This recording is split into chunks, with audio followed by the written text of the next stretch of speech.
ছবি দেখে হয়তো গেস করতে পেরেছেন আমাদের আজকের পর্বটি কি।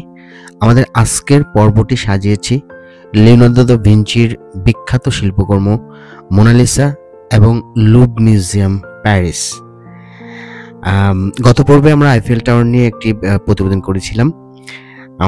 এটা আমাদের সেকেন্ড প্রয়াস। এই পর্বে আমরা মোনালিসা এবং লুভ মিউজিয়ামের সম্বন্ধে জানব এবং দেখব। শেষ পর্যন্ত পাশেই থাকুন, আশা করি ভালো লাগবে। ঘর থেকে বেরিয়ে দেখি গুড়ি গুড়ি বৃষ্টি পড়তেছে। আসলে শীত প্রধান দেশের ওয়েদারের চিত্রটা এটাই। ঠান্ডাও থাকে, সাথে সাথে বৃষ্টিও থাকে। আমার বাসার কাছে আমাদের ট্রেনের লাইন, এটাকে আরিয়ার বলে। অ্যাকচুয়ালি এখানে ট্রেন লাইন বলতে কনসেপ্টটা হলো যে এটা ডিস্ট্রিক্ট কানেক্টিং ট্রেন। আসলে এটাকে আমরা ট্রেন বলি। এটা আন্ডারগ্রাউন্ড এবং ওভারগ্রাউন্ড দুদিক দিয়ে চলে আসলে। আর মেট্রো বলতে হলো বেসিক্যালি সিটির ভিতরে চলে। মেট্রোটা সিটির ভিতরে চলে, বিভিন্ন মহল্লা বা পাড়াকে কানেক্টিং করে আসলে। মেট্রো আমাদের এখানে আন্ডারগ্রাউন্ডও চলে, কিছু জায়গা দিয়ে আবার ওভারগ্রাউন্ডে চলে আসলে।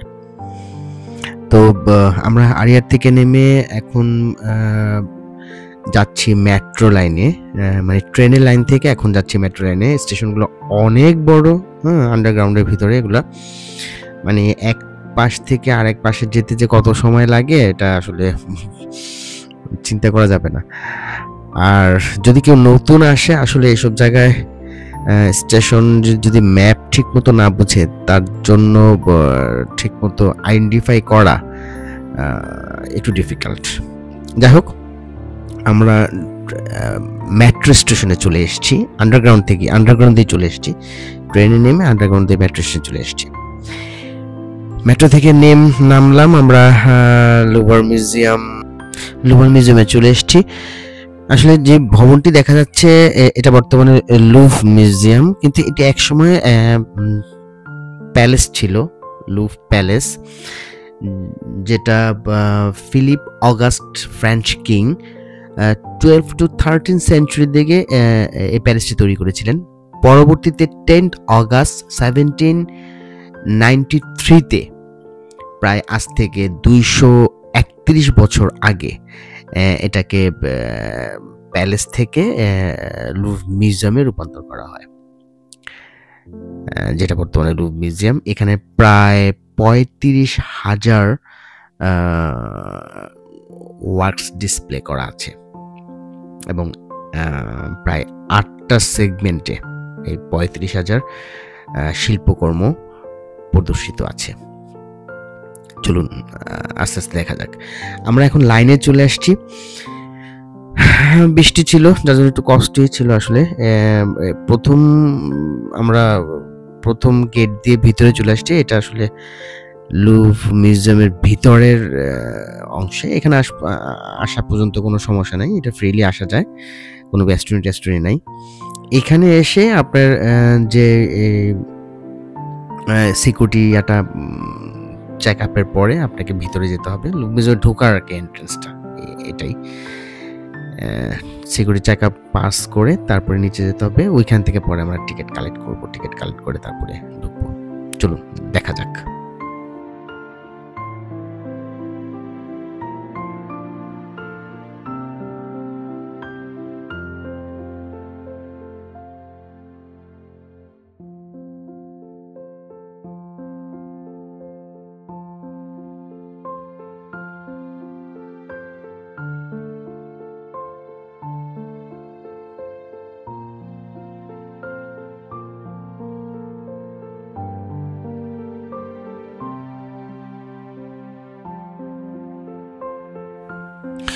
(1793) সালে মাত্র 537টি পেন্টিং রয়্যাল ওয়ার্ক নিয়ে, মানে রয়্যাল 537টি পেন্টিং নিয়ে এর যাত্রা শুরু হয়।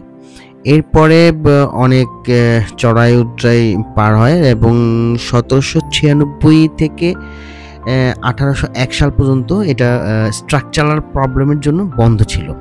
পরে নেপোলিয়ন এটাকে আবার রিওপেন করে এবং এটার সংখ্যা আস্তে আস্তে ইনক্রিজ করে। বিভিন্ন দেশ থেকে ইজিপ্ট, ইউরোপ, সিরিয়া থেকে বিভিন্ন রকমের চিত্রকর্ম সংগ্রহ করে এটার সমৃদ্ধিশালা বৃদ্ধি করে। এবং নেপোলিয়নের পর কিং লুইস 18 এবং শার্লে দিস মানে শার্লে 10 আর কি, এটাকে পরে আরও বর্ধিত করে আর কি, এর শিল্পকর্মের সংখ্যাটা বর্ধিত করে।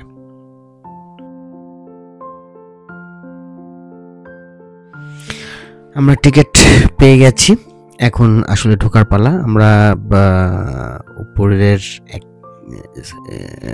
এক ধাপ উপরে মানে এক সিঁড়ি উপরে উঠতেছি স্কেলেটর দিয়ে। উপরে উঠে আসলে এটা এতই বড় যে এটা একদিনে ঘুরে, বিশেষ করে বাচ্চাদের নিয়ে একদিনে ঘুরে টোটালটা শেষ করা অনেকটা। তারপর আমরা স্বল্প পরিসরে মোটামুটি সবগুলো সেগমেন্টই ভিডিও করার চেষ্টা করেছি। মিউজিয়ামটি প্রায় 7,82,910 স্কোয়ার ফিটের উপর এক্সিবিটেড, যা মিউজিয়ামটিকে পৃথিবীর largest museum in the world হিসাবে এস্টাবলিশ করে। এবং 8.9 মিলিয়ন ভিজিটর রেকর্ডেড 2023-তে, যা মোটামুটি 14% মোর দেন 2022। দিন দিন এটার আসলে ভিজিটরের সংখ্যা বেড়েই যাচ্ছে, যার ফলে এটাকে বর্তমানে the most visited museum in the world বলা হয়।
মিউজিয়ামের বিভিন্ন চিত্রকর্ম, স্কাল্পচার, অ্যান্টিক জিনিসপত্রের পাশাপাশি প্রাসাদের বিভিন্ন নান্দনিক শিল্পকর্ম আপনার চোখ জুড়িয়ে দেবে।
আসলে প্রত্যেকটি স্কাল্পচার এবং পেইন্টিংয়ের ডিটেলস বর্ণনা করা আসলে সম্ভব না।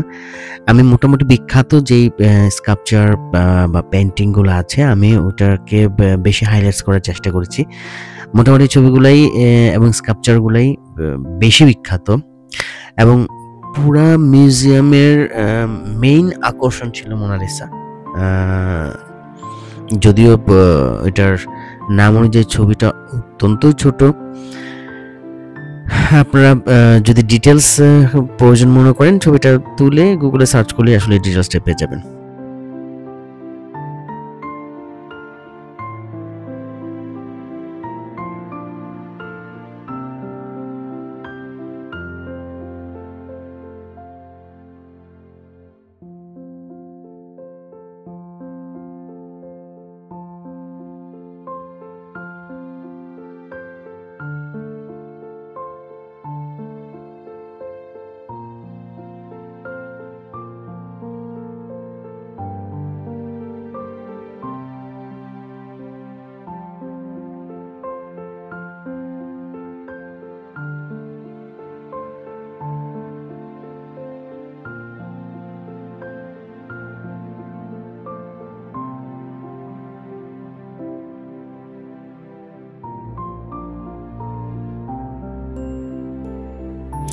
আসলে মিউজিয়ামের ভিডিওগুলো একটু বড়ই হয়ে থাকে।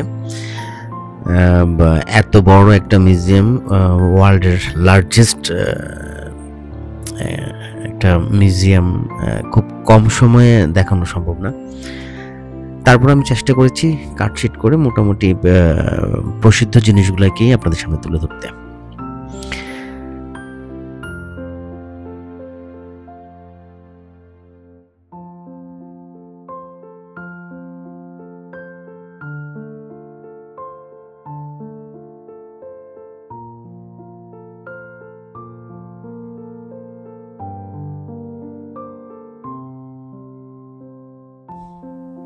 এখন চলে আসছি আপনাদের সেই অতি কাঙ্ক্ষিত লিওনার্দো দা ভিঞ্চির সে বিখ্যাত চিত্রকর্ম, যা আমরা ছোটবেলা থেকেই শুনে আসছি যে মোনালিসা, যা নাকি লিওনার্দো দা ভিঞ্চি নিজেকে নিজে নারী হিসেবে কল্পনা করে অ্যাকচুয়ালি উনি নিজেকেই এঁকেছিলেন সেই ছবিটা।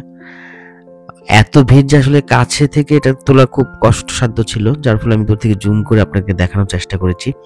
ছবিটা খুবই ছোট, অথচ এটার পোস্টারগুলো বাইরে যেভাবে দিয়েছে অনেক বড়, সে অনুযায়ী ভিতরের ছবিটা অনেকই ছোট। যতগুলো গ্যালারিতে যতগুলো ছবি বা শিল্পকর্ম আছে, তার যে এই ছবির কাছে ভিড় সবচেয়ে বেশি। এবং সবসময় আমি কয়েকবার মিউজিয়ামে এসেছি, যতবার এসেছি দেখেছি অন্যান্য ছবিতে খুব বেশি একটা ভিড় না থাকলেও এইখানে ভিড় ঠিকই আছে। যাই হোক, তারপরও আপনাদেরকে দেখানো, ভেতর থেকে পুরো মিউজিয়ামের ভিউটা দেখানোর চেষ্টা করেছি। কত বড়, কত বিশাল রাজপ্রাসাদ, তো রাজপ্রাসাদের মধ্যে গুড়ি গুড়ি বৃষ্টি হচ্ছে। এটা আসলে ভিতরের চত্বরটা আর কি, ভিতরের চত্বরটা পুরো রাজপ্রাসাদ।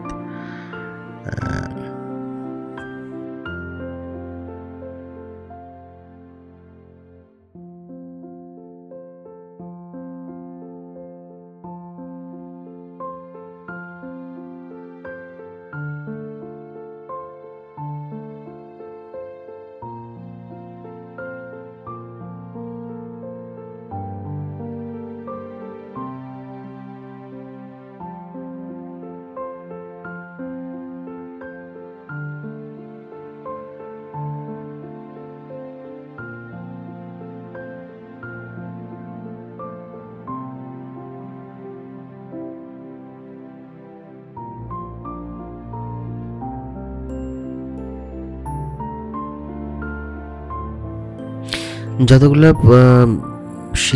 মানে চিত্রকর্ম দেখেছি বা স্কাল্পচার দেখেছি, আমার কাছে যেটা মনে হচ্ছে ওই সময়ের প্রাসঙ্গিক ব্যাপারটাই ওই চিত্রকর্মে তুলে ফুটে এসেছে। এবং এটা আসলে বিখ্যাত নেপোলিয়নের ছবি, চিত্রকর্ম, বিখ্যাত একটা চিত্রকর্ম নেপোলিয়নের। ছবির ভিতরে নেপোলিয়ন বসে আছেন, যে নেপোলিয়নের ছবি আসলে নেপোলিয়নের, এটা একটা বিখ্যাত চিত্রকর্ম, যার জন্য বেশি হাইলাইট করার চেষ্টা করেছি। আর যেটা বলতে নিয়েছিলাম যে ম্যাক্সিমাম চিত্রের মধ্যেই দেখেছি আসলে ওই যুদ্ধ এবং যুদ্ধের পরবর্তী অবস্থা, নির্যাতন, নিগৃহ, রাজারা প্রজাদের প্রতি অন্যায়, অবিচার, সমাজের বিশৃঙ্খলা, সমাজের কি বলে তৎসময়ের কালচারাল ব্যাপারগুলোই বেসিক্যালি ফুটে এসেছে।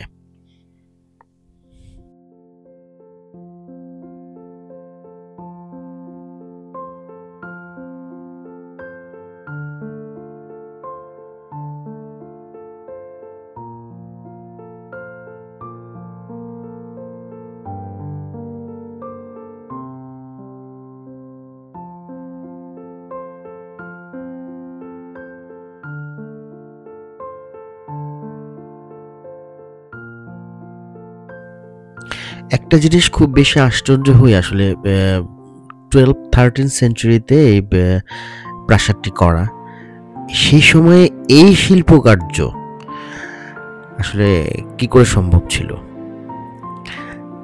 তখন বিজ্ঞানের এত প্রসার ছিল না, তারপরে এত ধরনের যন্ত্রপাতি ছিল না, এত উঁচুতে এত বড় একটি ভবন করা, এত নিখুঁতভাবে তার মধ্যে কারুকার্য করা, আসলে বলা বাহুল্য, ভাষায় বর্ণনা করা যাবে না। এখন দেখতে পাচ্ছেন বিখ্যাত বিখ্যাত চিত্রগুলি তুলে ধরার চেষ্টা করছি। এটা সবচেয়ে বেশি ইম্পর্টেন্ট একটা ছবি, এটা ফ্রান্সের লিবারেশনের ছবি।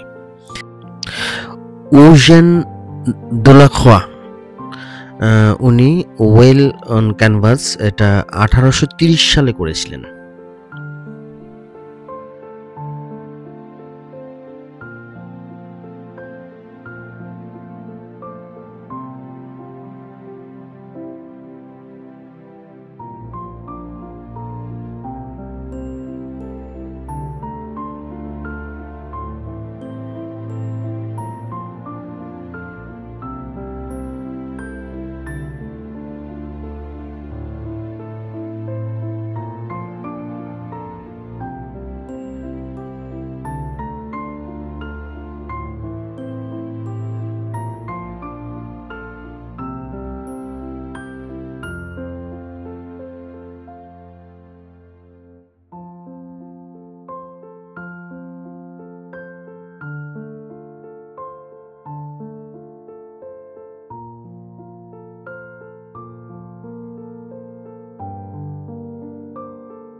লুভর মিউজিয়ামের ভিতরে একমাত্র রেস্টুরেন্ট মোলিয়া। আপনি চাইলে এখানে স্ন্যাক্স জাতীয় খাবার প্লাস কফি ড্রিঙ্কস কিনে নিতে পারেন।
আমি আমার সাধ্যমতো ভিডিওতে লুভ মিউজিয়াম এবং মিউজিয়ামের যত শিল্পকর্ম আছে সব কিছুর বিস্তারিত ইনফরমেশন দেওয়ার চেষ্টা করেছি এবং ভিডিওর কোয়ালিটি মেনটেন করার চেষ্টা করেছি। আপনাদের যদি বিন্দুমাত্র ভালো লেগে থাকে তাহলে আমার সার্থকতা, আমার কষ্টের সফলতা। যাই হোক, যদি ভিডিও সম্পর্কিত কোনো পরামর্শ বা কোনো ইনফরমেশন যদি আপনাদের বলার বা জানার থাকে অবশ্যই আমাকে কমেন্টসে জানাবেন। আর সাথে থাকবেন, সহযোগিতা করবেন এবং ভবিষ্যতে আরও সুন্দর সুন্দর ভিডিও নিয়ে আপনাদের সামনে হাজির হব ইনশাল্লাহ।